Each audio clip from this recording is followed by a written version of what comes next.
Ha, bir şey daha var.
Evet, merhaba tekrar.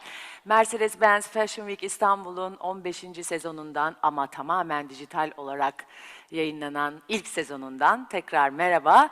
Şimdi Niyazi Erdoğan'ın şovunu izledik ve ondan sonra da harika koleksiyonuna ilham olan kısa filmini izledik ve yanımda Niyazi Erdoğan ve gazeteci Nilay Örnek var. Merhaba, hoş geldiniz. Niyazi, bir şey diyeceğim. Gerçekten bu dijitalleşmenin, modadaki dijitalleşmenin getirdiği, açtığı alanları sonuna kadar kullanan bir Kullandım, tasarımcı olarak geldin. Hakikaten çok beğendim. Bu 3D show'un her şeyini sen yapmış olabilir Evet, misin? evet. Bütün kıyafetleri bilgisayar ortamında ben tasarladım. Yani ben tasarladıktan sonra hayata geçirdim. Yaklaşık 1,5 aylık bir süreci aldı. Clio 3D diye bir program var. Sen ama E, zaten mimarlık evet, formasyonun evet. da var zaten herhalde Yani o yüzden. programı ilk öğrenmeye başladığımda programı öğretenden şey demişti. Yani bu kadar çabuk beklemiyorduk biz sonuç almayı dedim. Yani biz mimarlıkta daha çok bu tip şeyler yaptığımız için çok aşina geldi. Tamamı dijital ortamda hazırlandı. Of. Türkiye'nin ilk herhalde böyle yapılan defilesi. Kesinlikle öyle ve sen bunu pandemi sürecinde mi bu yola hemen kaydın? Ama sen Aslında Ocak-Şubat aylarında öğrenmeye başlamıştım. İşte daha çok moda ile ilgili sürdürülebilirlik konusu tartışılıyor çok uzun süredir. Sen de biliyorsun.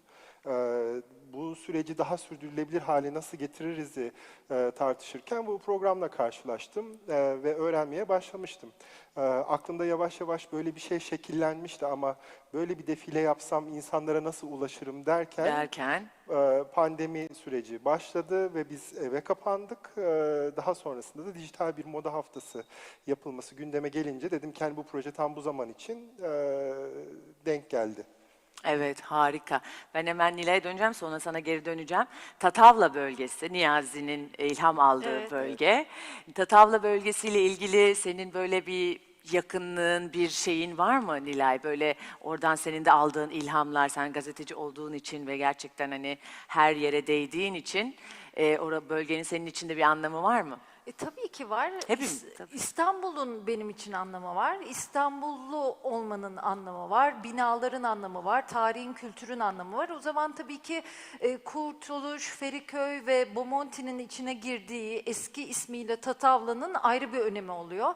Bir de yeme içmeye meraklıysanız ayrı bir tarafı var. Mimariye, eski binalara, Çok tatlı. Cumhuriyet dönemi mimarlığına ve öncesine işte Ermeni mimar kültürüne, Rumlara girersek bir anlamı var. Çok da mutlu oldum. Bir daha izleyince daha da mutlu oldum burada olmaktan ötürü.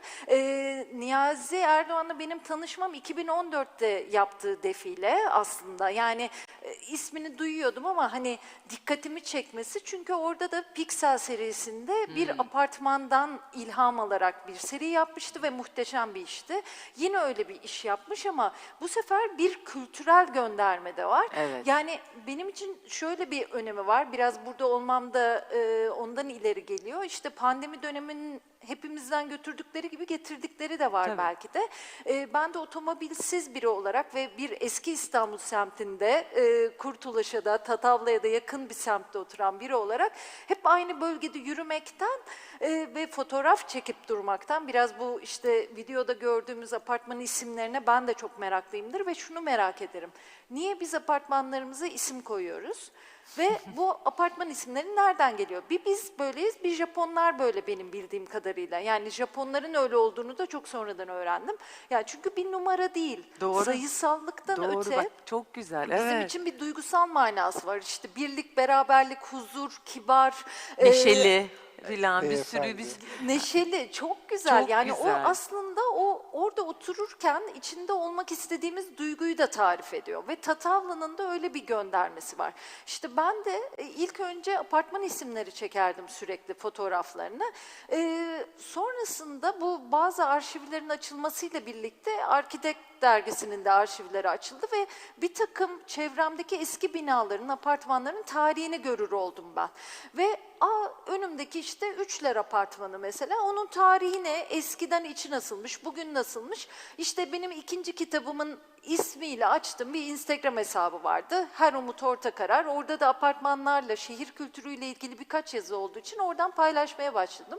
Ve şunu da gördüm ki, apartmanlara bakmak, bir semte bakmak, bir kültüre bakmak aslında o kadar çok şey öğretiyor ki bize. Değil mi? Bugüne dair sosyolojik bir gönderme Tabii. yapıyor, psikolojimizi anlatıyor, tarihi anlatıyor.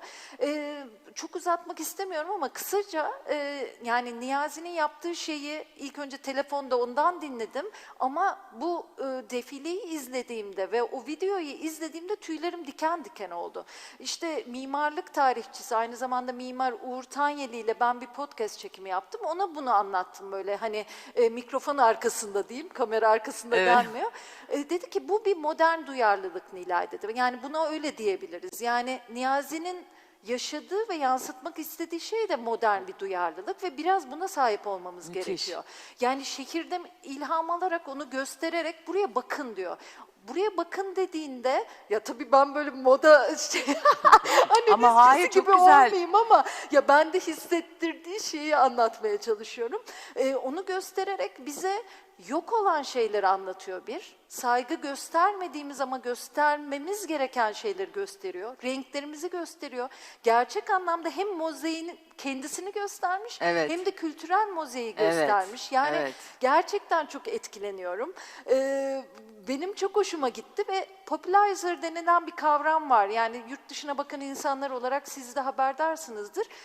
Bazı şeyleri popülerleştiren, mesela bilimi popülerleştiren, hani bilimi hep böyle geek işi olarak görürüz ama onları popülerleştiren insanlar benim çok hoşuma gidiyor. İşte bu modern duyarlılıklarımızı, bir semte, o semtte olan biteni ve yok olan değerlerimizi göstermek, ona işaret zamiri koymak ve onun üstünden bir şey üretmek, üstüne üstlük yani sadece anlatmak da Tabii. değil ve onu üzerimizde taşımak.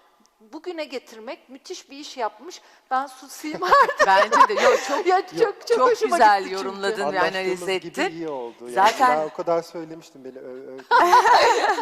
Ay zaten İyi ki seni çağırmış. Niyazi'nin hep öyle bir davası var. Hep Var, bir sorgulayan bir tasarımcı kimliği var. Çünkü Tabii. tasarımcılar arasında da değişiklikler tabii ki de gösteriyor. Yani Niyazi hep öyle. Hep bir şeyi sorguluyor, bir şeyi, bir davası var yani. Tabii. Ve bu modern duyarlılık kelimesini çok beğendim.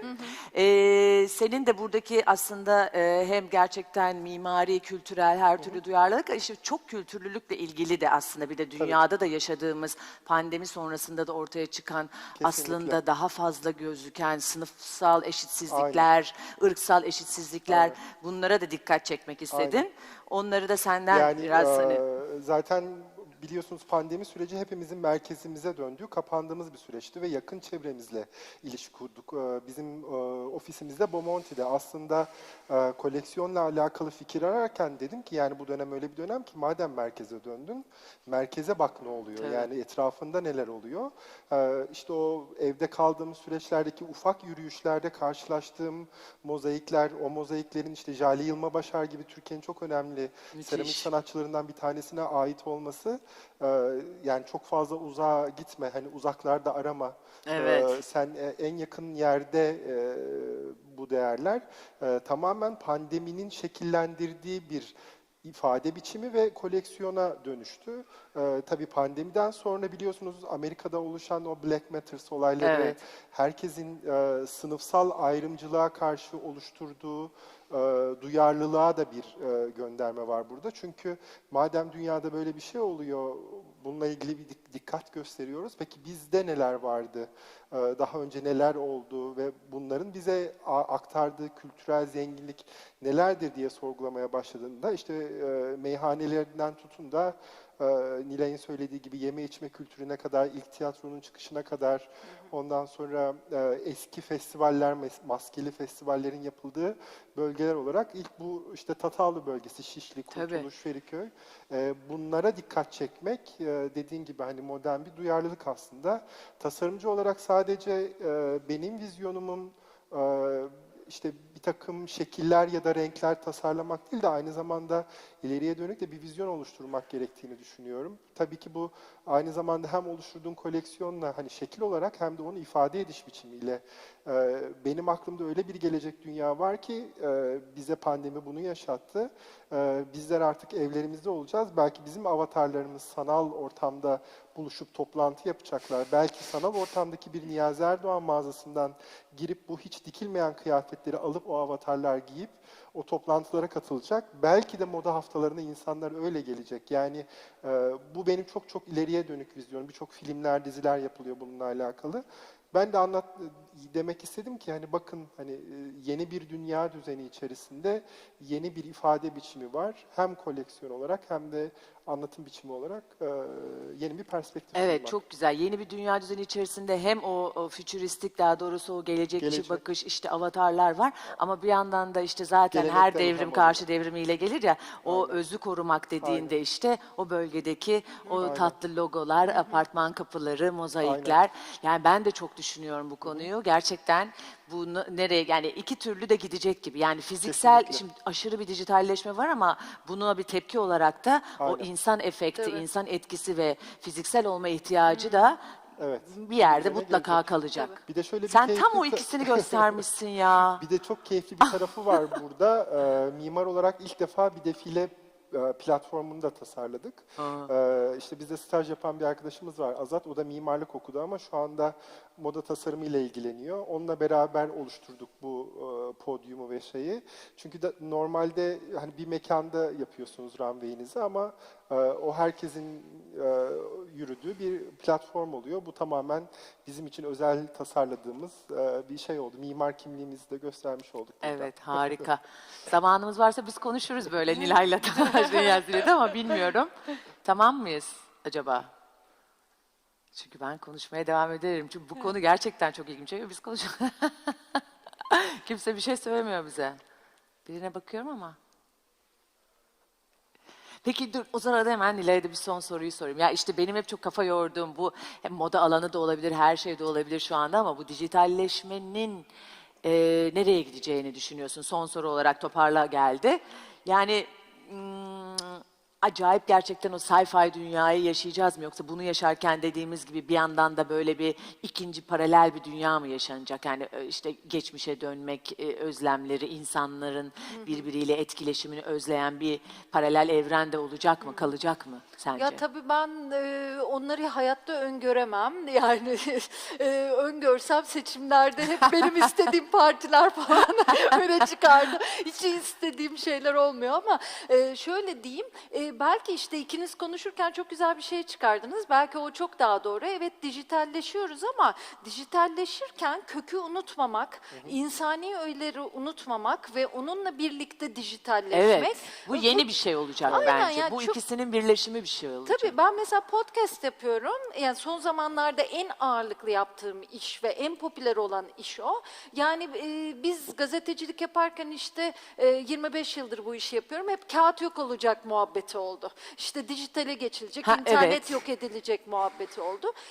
Evet oluyor ama bir şekilde evriliyor. Evriliyor. Ve sonuçta içerik yine kökünden beslenen, neredeyse biz radyoculuğa döndük. Tabii yani analog podcast'le. kıymetli olduğu, Aynen. dergilerin daha koleksiyoner şeyleri kıymetli olduğu, ölmüyor aslında. Dediğin gibi evriliyor her şey. Evriliyor. Sonuçta içerik önemli. Evet. Yani burada da o kadar güzel bir içerik var ki ben kendimi susturamıyorum. Hiç anlamadığım moda alanı ile ilgili, yani düşünebiliyor musunuz? Çünkü yani okuyabiliyorsun, bir okuma yapabiliyorsun. Evet.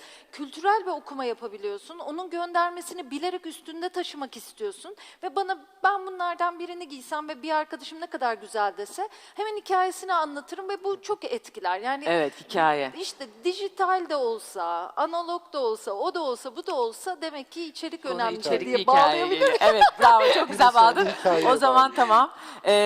Biz de kapatabiliriz şimdilik yayınımızı. Bundan sonraki şeyi söylemek istiyorum. Evet, 4.45'te Behind the Scenes serimizde Emre Güven, fotoğraf sanatçısı Emre Güven'le buluşacağız. Bekleriz. Görüşürüz. Çok teşekkürler.